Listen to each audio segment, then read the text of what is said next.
Tratra ny tanjona ho an'ny polisy pirenena eto amin'ny faritry Boeny. Nandritra n'ilay fifaninanana ara-panatanjahantena izay notanterahiny polisy pirenena ato amin'ny faritany Mahajanga natao tany Maevatanana. Ankoatr'izay, tsara ihany koa ny vokatra azo nandritra ny etsika natao io tamin'ireo lalao ara-panatanjahantena ireo ho iatrany ny fanazavana voaray.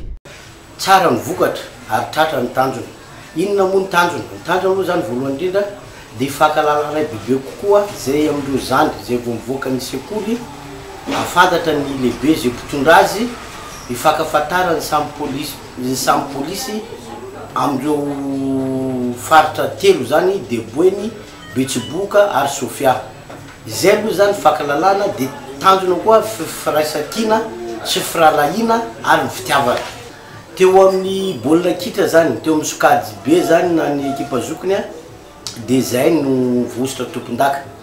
Tamin'ny éliminatoire moa zany dia faliana lehibe ho anahy fa tsy raraka mihitsy miboeny, tafiakatra finale daholo zany.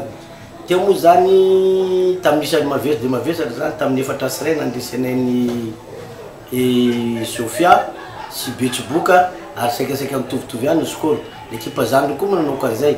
Io moa teo mifamarana adiny mbola mpianakavy le satria io kopy dia mijanona ao anivon'ny polisy ihany dia nandresindray zay tamin'ny ohatra siray nandresanay ny Betsiboka.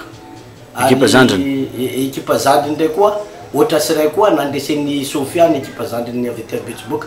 Ny faharoa moa zany tsy maintsy mahazo kopy. Dia teo mipetan koa zany resin-jareo Sofia koa zany zay. Andiany fahavalo iny fifaninanana ara-panatanjahantena izay nataony polisy pirenena ato amin'ny faritany Mahajanga iny. Io voatoeran-kafa indray izy ireo amin'ny andiany fahasivy. Raha ny fantatra dia any amin'ny faritry Sofia indray no andrayany izany lalao ara-panatanjahantena izany.